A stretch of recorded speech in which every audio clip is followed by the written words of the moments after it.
Hey, it's Adrian. Today I'm taking a look at this 2K floodlight security camera from ieGeek. So this camera features a 13,500 milliamp hour battery, humanoid detection. So I'm going to go ahead, set it up, mount it, and I'll let you know my thoughts on video quality and app performance. So let's get started.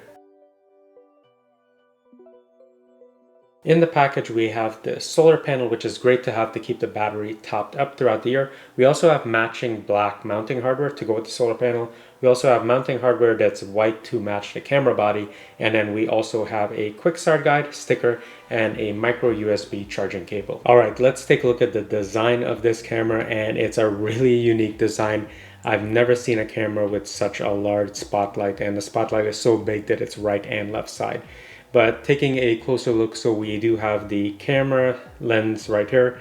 There's a motion sensor here. There's also some LED lights behind this black piece of plastic here for charging LED and status LED. And there's also a microphone hole at the top there. Now, taking a look at the top, there's nothing on the top of it, but we do have these two Wi-Fi antennas. And one thing I want to mention is that these are really taut. They're really tight and they're not going anywhere once you position it, so that's great to see. Now the back of it is where you have the mounting port, so you're going to screw that in once you mount it to a wall or whatever surface. At the bottom we have the speaker, and then we also have kind of a small opening here, and this is where you could plug in a micro USB cable to charge everything. I do wish that was a Type-C, but we also have this large rubberized area that you can pull down. You also have access to that micro USB charging area, power and reset button, and also a slot for a micro SD card. And you can see it's a pretty thick piece of rubber, so that's gonna do well with preventing any type of water or dust from getting in there. Weight-wise, it does have a pretty healthy weight, so it comes in at around 474 grams or a little over a pound, and that's largely in part to the built-in 13,500 milliamp hour battery. The overall design is really good on here, even though it is an all-plastic build. Nothing feels cheap or weak, and I can even hold it by one of the spotlight panels, and it doesn't feel like it's going to snap. It's well constructed. The solar panel seems to be a pretty much all plastic build, which makes it really light. So you'll just have to be careful not to drop this, especially in cold weather, because it would likely crack. Now the charging cable that goes into the camera to supply the solar power, it is hardwired in here, so if this cable gets cut or damaged, you're going to be out of luck. Just be mindful of that. And finally, you have a mounting port here to match with the mounting bracket. Specs wise, you have a 2K resolution on here. It's 130 degrees field of view, and it shoots at 25 frames per second. So you do have Wi-Fi connection, 2.4 gigahertz, an IP66 rating, and the operating temperature is from -20 Celsius to 50 degrees Celsius. You also have night vision visibility up to 10 to 15 meters. There's two-way audio, a 13,500 milliamp hour battery built in, full color night vision, motion sensor, humanoid AI detection. You have an audible and visual alarm, custom detection area. You also have an 800 lumens with the spotlight output. This camera also uses AES data encryption technologies. All right, let me show how you can add the camera to the app. So I've downloaded the app, signed in, and I've added the micro SD card to the camera. I've put in 128 gigabytes, and they do recommend that you add the card before you go ahead with this process. So I'm going to add the device. It is a floodlight camera. I'm going to pick that, the Wi-Fi. Now it's saying to power on the camera. So I'm just going to remove this bottom portion here, press power.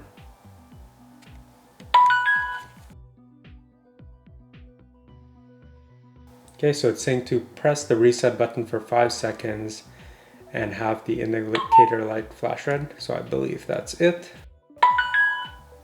Select the Wi-Fi network.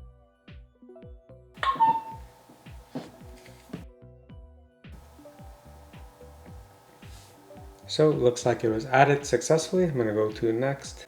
The camera's been added to the app, and what I'd like to do now is just to test everything in the app before I mount it. So you can see if I go ahead and I pull up a live view, that opens up pretty quickly, and it is set to full HD, or you could set to standard definition. I'm going to leave it on full HD.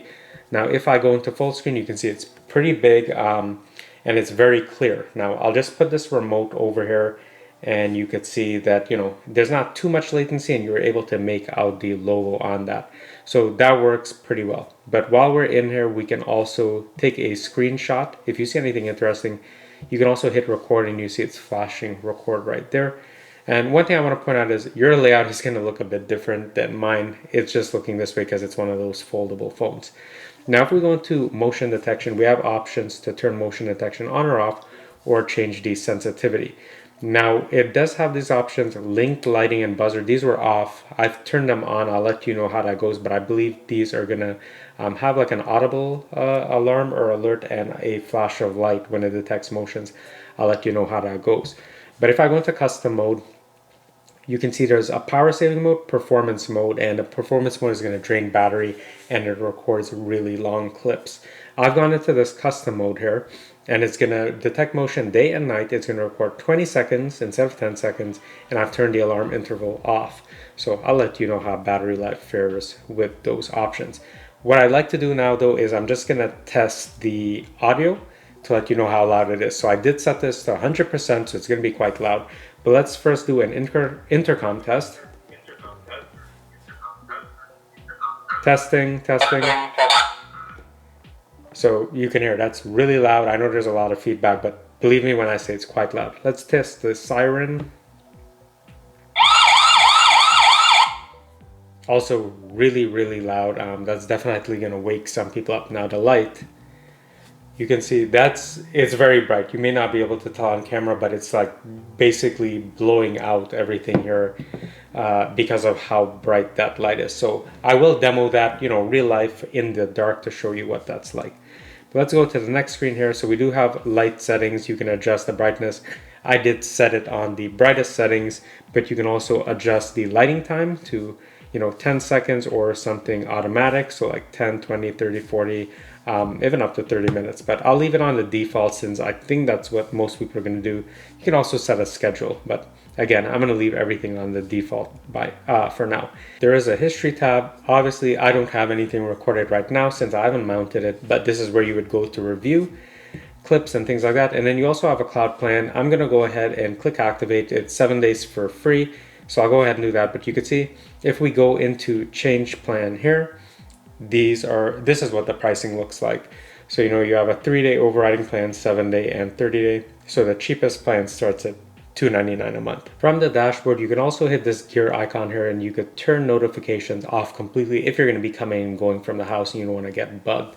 Now you can also turn on device share, and let's go into settings though. So you can see right now it's set to receive alert notifications. That's going to stay on, and you can share the device. You can change the location if you decide to move it. But let's go into the image setting and you can see that there's an anti-flicker option here. And you can also adjust screen flip depending on how you mount it. When we're in the sound settings, we have options to change the loudspeaker volume. We can also turn off the speaker and the microphone and recording voices if you like. Now let's go into battery management. You can see I have 86% right now. What I'm going to do is I'm going to plug this in, top it up, attach a solar panel, and mount everything and see how battery life fares. I'll touch on that later. Now, recording management, I have put in a 128 gigabyte card. In alarm management, there is also this alarm area here. And this is where you can dedicate whichever zone you want to record. So you can see I can pick to only record motion that occurs here. Now that I have the camera installed and it's captured some motion, I just want to showcase what the video looks like. So if I go into messages, go to motion detection, you can see there's a bunch of clips here from today. So I'll go ahead and click this one where there is someone here. Make that full screen.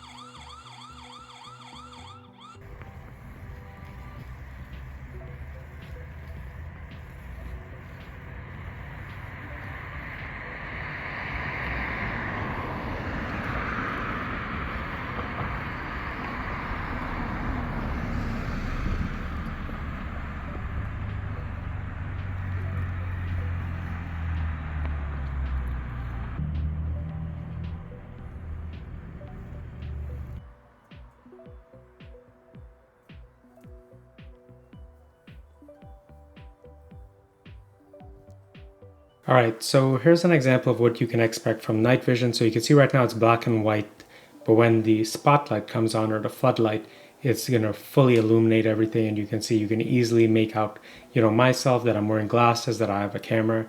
So that floodlight really comes in handy. Now the battery life, that remains to be seen. It's really going to take me a while to figure out just how efficient this battery is. If I go into battery management right now, it's at 79%. Now I did install this before it was at 100%, just because I wanted to install it kind of earlier in the day.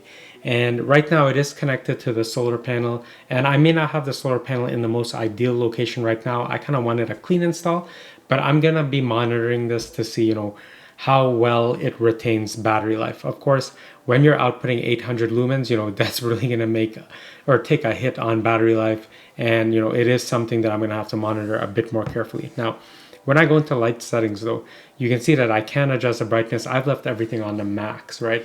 And I haven't put a light schedule or anything like that. It's just on the default settings. But one thing that I want to mention is, like with any type of device, a camera, cell phone, whatever it is, when you first buy it, you're going to spend a lot of time combing through these options, playing with it, checking the live view, taking a look at exactly what the quality is like. So initially up front, there's a huge hit on the battery life of anything that you're normally playing around or setting up for the first time. And then the battery life will normalize or equalize out once you get your settings dialed in. So can I recommend this ieGeek 2K floodlight security camera? And if you've seen my channel, I've been reviewing a lot of security cameras recently, and overall, they're honestly all really good. Now, once you get into the 2K level, obviously that's a big step up from just a standard HD camera, and you can tell in the video quality. The other thing is, I noticed a lot of these cameras, the apps are pretty well polished. Like, I'm not getting glitches or crashes or anything like that. So it's a pretty good overall user experience. However, each camera usually has something that it brings that's unique from the other cameras. And this is one of those cameras. And the unique thing here is obviously this 800 lumen floodlight or spotlight.